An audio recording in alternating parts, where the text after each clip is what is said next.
Bonjour Virginie. Bonjour. Virginie. Voilà. Nous sommes le samedi 17 septembre, nous sommes à Paris au Centre international des cultures populaires à la distribution, à une opération de distribution du café solidaire. Alors, bien sûr, dans le cadre des activités de l'association Échange Solidaire, est-ce que tu peux nous expliquer ce qu'est Échange Solidaire? Échange Solidaire, c'est une association qui a été créée pour distribuer le café zapatiste. C'est-à-dire que la plupart, tous, on fait partie du comité de solidarité avec les peuples de Chiapas en lutte. Et on avait envie de pouvoir distribuer le café zapatiste, qui est l'une des activités en tant que paysan pour les zapatistes, l'une des cultures, à part le maïs et le frijol, qui est la base alimentaire pour les zapatistes, c'est une autre culture, qui est le café. Donc c'est l'une des productions qui peuvent justement donner à l'extérieur et donc vendre, et grâce auquel ils peuvent récupérer des sous pour pouvoir avancer dans leurs projets en tant que famille, en tant que communauté, etc. Donc on a créé une association qui s'appelle Échange Solidaire, précisément pour pouvoir distribuer ce café. Donc on achète le café directement au producteur, on le transporte évidemment jusqu'à un port en France. Là il y a un torréfacteur qui s'occupe de torréfier le café, de le mettre en paquet, et qui du coup nous le fait parvenir. Donc en fait tous les frais sont payés, nous on est bénévoles. Donc Échange Solidaire vend le café au prix de 3,50 € le paquet de 250 grammes. Et donc il y a un coût de revient avec l'achat au producteur, les transports, les taxes, les douanes, etc. Donc une fois que tout est payé, on réussit à dégager des bénéfices puisqu'on n'est pas salarié en plus. Donc tous ces bénéfices retournent ensuite non pas aux producteurs, mais aux 5 zones zapatistes, puisqu'il y a 5 caracoles, les zones zapatistes, c'est des zones où il y a un autogouvernement, etc. Donc ils sont 5 zones, 5 caracoles. Donc nous on renvoie les bénéfices dans les 5 zones et on garde une 6e partie des bénéfices pour appuyer des projets dentaires, des projets pour la production d'un livre sur la connaissance des plantes, comme une sorte de dictionnaire d'herboristerie.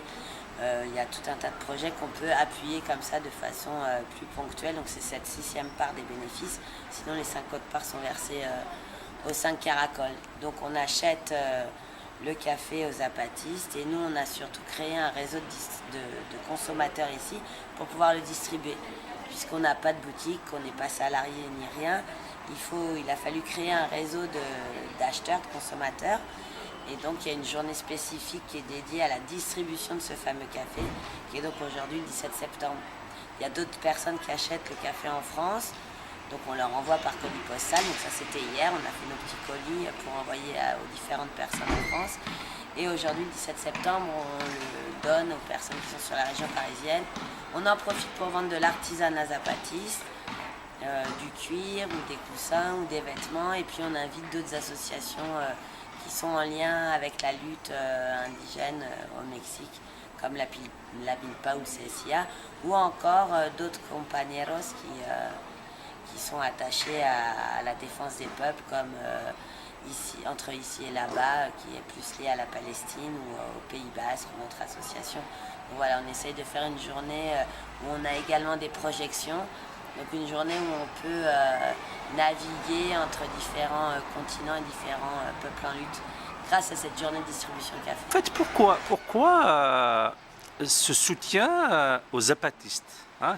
Pourquoi ce choix et c'est quoi? Qu'est-ce qui se passe chez les zapatistes? Donc les zapatistes sont au Mexique, au Chiapas plus précisément. C'est des indigènes paysans qui s'organisaient tout d'abord en groupe de défense contre les grands propriétaires terriens, qui sont organisés contre leur bande de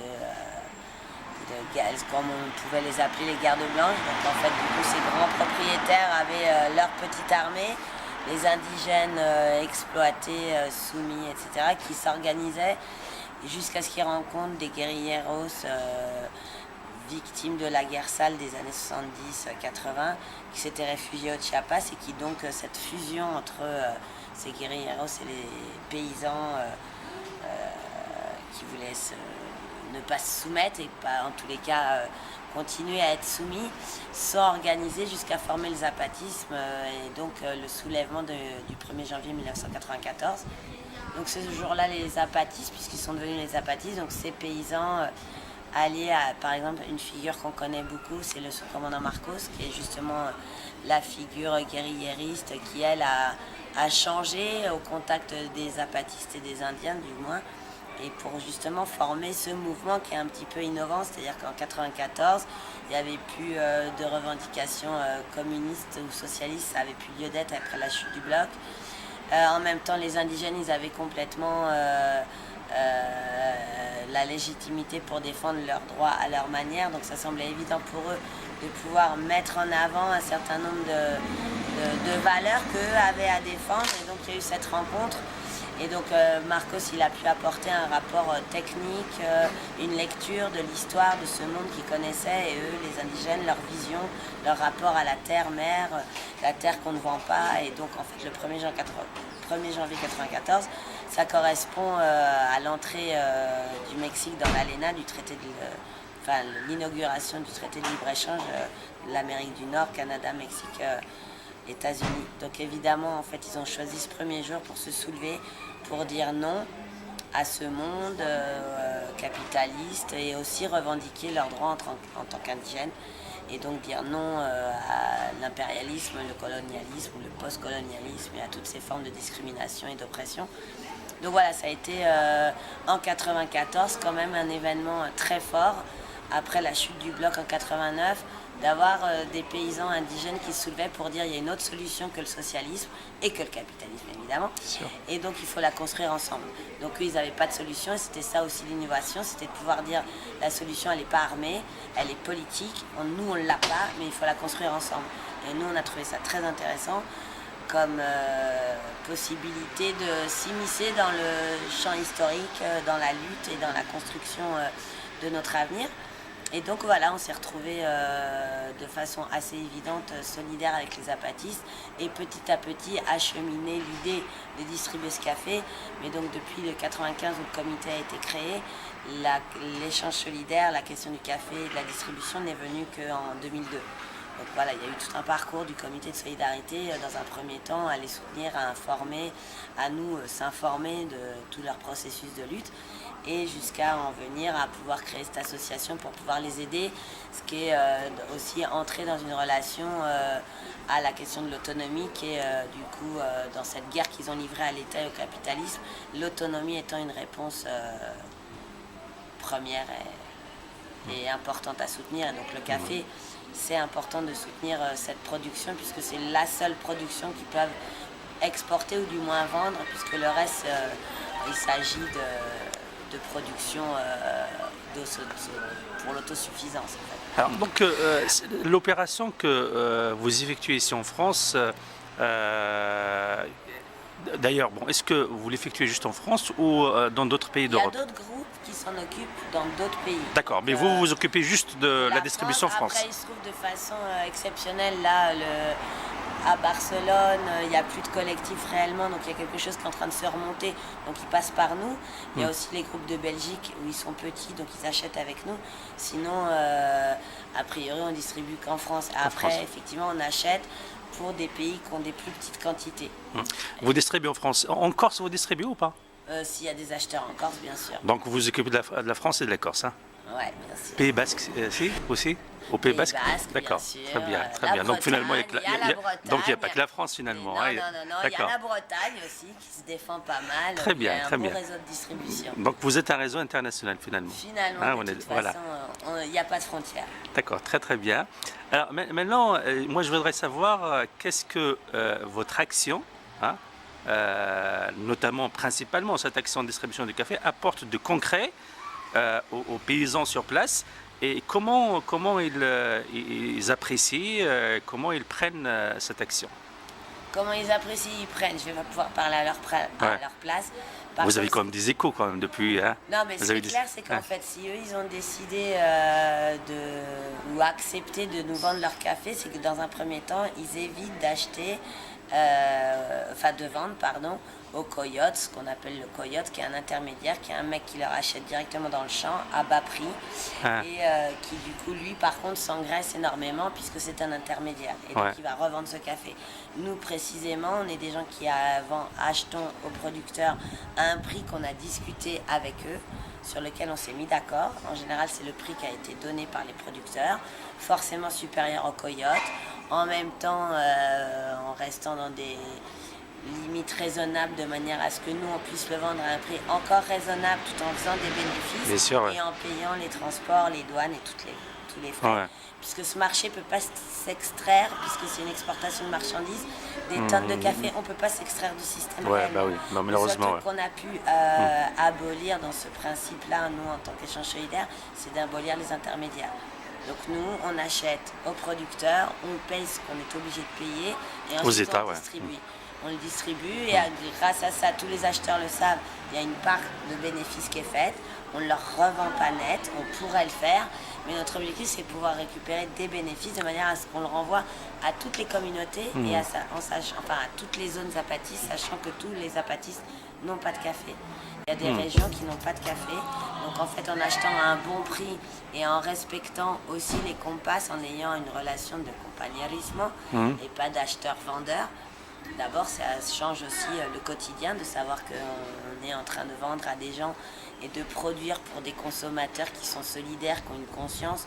Donc il y a aussi cette dimension-là de savoir qu'on n'est pas en train de participer à ce grand marché capitaliste dont le café est une marchandise importante sur tout le réseau mondial. Donc voilà, du coup, eux, ils savent qu'ils produisent pour des gens comme toutes ces personnes qui sont là aujourd'hui et qui achètent le café zapatiste, qui ont une conscience du produit qu'ils consomment. Et donc de créer aussi d'autres rapports entre acheteurs, vendeurs, Ouais, consommateurs, producteurs. Ouais. Et donc c'est aussi une question de rapport à la chose et à la matière première en question et au produit.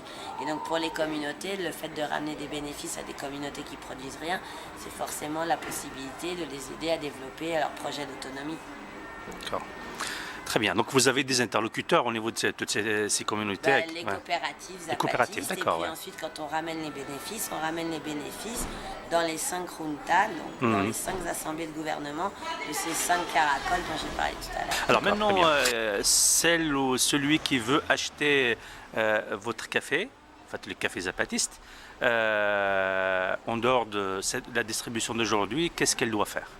Elle va regarder sur notre site Échange Solidaire et puis on va pouvoir lui répondre. Si elle en veut, on peut s'arranger. Sinon, on organise des journées en tant que c'est spécial, des activités, diffusion d'informations, débats, projections. Donc en général, on a du café à vendre. Ça dépend de la production aussi des zapatistes. Là, dernièrement, il y a eu une maladie qui a attaqué le café, donc il y a eu des productions très faibles du fait de cette maladie qui a attaqué les pieds de café. Donc de l'année dernière, on n'avait pas de café à vendre en plus de ceux qui avaient déjà acheté le café, puisque nous, on n'a pas de boutique, comme je le disais tout à l'heure. Ce qui veut dire qu'en fait, on doit pré-vendre le café pour avoir des fonds au départ pour pouvoir mettre le processus d'exportation C'est ça, ouais. en chemin, quoi. Donc on est obligé d'avoir un système de pré-vente de manière à avoir des fonds. Et ensuite, une fois qu'on a rendu les bénéfices, on a du coup plus d'argent, donc il faut toujours prévendre. Donc voilà, du coup, on a de temps en temps du café en rab. Il y en a. Pour cette année, il y en a? Cette année, il y en a un petit peu. Donc en fait, il faut nous écrire Échange Solidaire. Et donc on peut vous répondre pour. En général, on organise des permanences en fin d'après-midi, le mercredi, ici au CICP. Donc au CICP, au CICP, ouais. Au CICP dans le 10e, c'est ça? Dans le 11e, pardon. 21 terre, rue Voltaire. D'accord, voilà. Très bien. Bah, écoute, merci beaucoup Virginie. Hein. Merci à vous. Et bravo pour ce que vous faites et bonne continuation. Merci. Vamos adelante para que salgamos en la lucha avante, porque nuestra patria